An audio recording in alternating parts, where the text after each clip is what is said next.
Have you ever pondered about the wealthiest empire in the history of the world?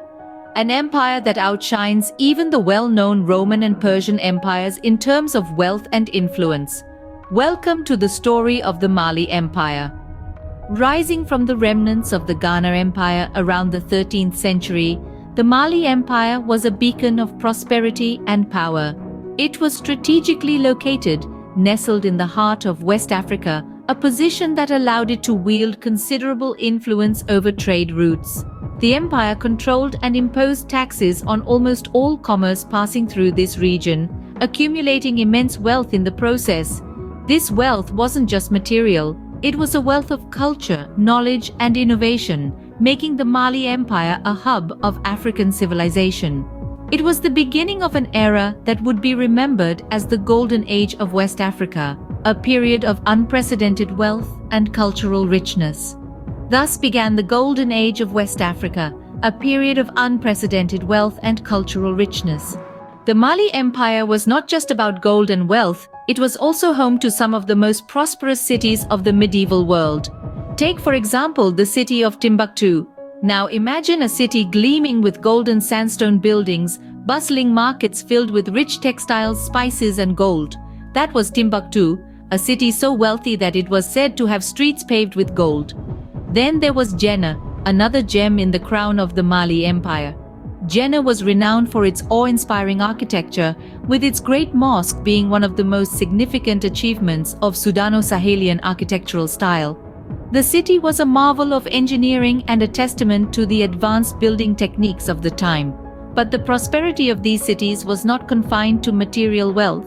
They were also vibrant centers of learning, hosting scholars from across the African continent and beyond. The University of Sankore in Timbuktu, for instance, was a beacon of knowledge, attracting intellectuals eager to delve into the realms of astronomy, mathematics, philosophy, and law. The cities of the Mali Empire were not just about gold, they were about ideas, about knowledge, about pushing the boundaries of what was known and understood. They were places where people came to learn, to trade, to live, and to marvel at the riches and wisdom the world had to offer. These cities were not just centers of wealth but also of knowledge, attracting scholars from far and wide.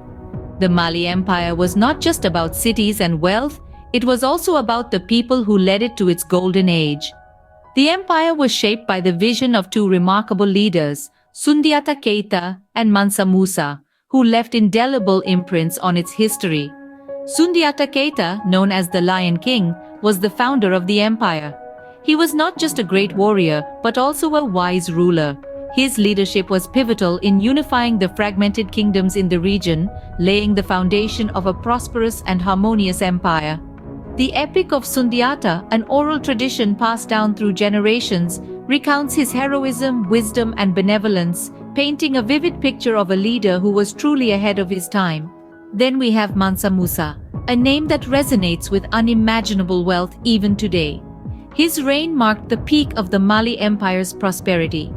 An astute ruler and a devout Muslim, Mansa Musa's pilgrimage to Mecca is still legendary, not just for the entourage of 12,000 slaves each carrying 4 pounds of gold, but also for the economic chaos it caused due to the generous distribution of gold. His patronage of education and the arts transformed the city of Timbuktu into a thriving center of Islamic culture and learning. These leaders were not just rulers, they were visionaries who led the empire to its zenith. Now let's turn our attention to the legendary Mansa Musa, the richest man in history. Mansa Musa, the 10th emperor of the Mali Empire, was a man of extraordinary wealth, so colossal that it's nearly impossible to put a dollar value on it even today.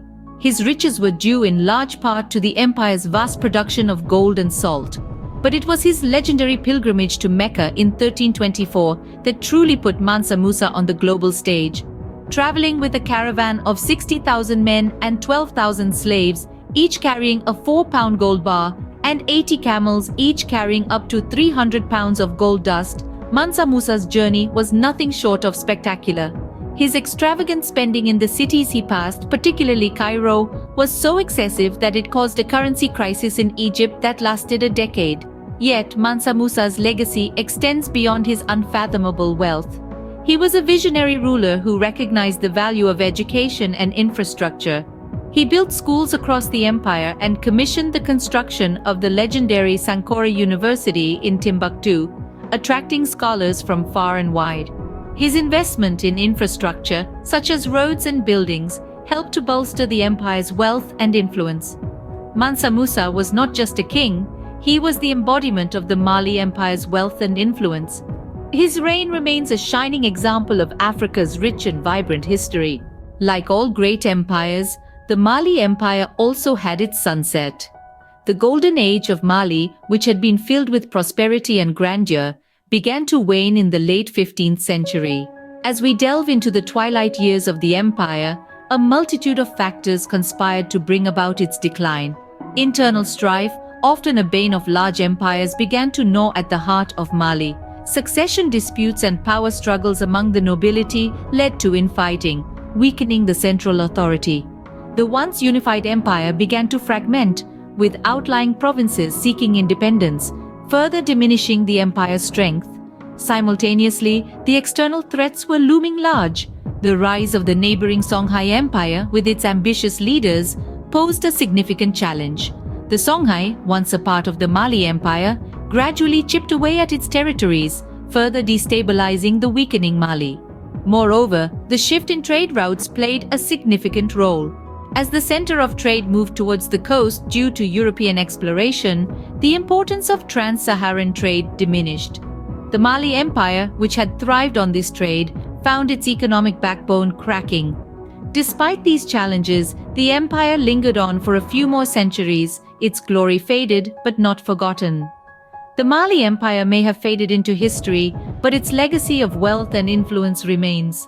Its golden age serves as a testament to the grandeur that once was, a beacon of African history shining through the sands of time.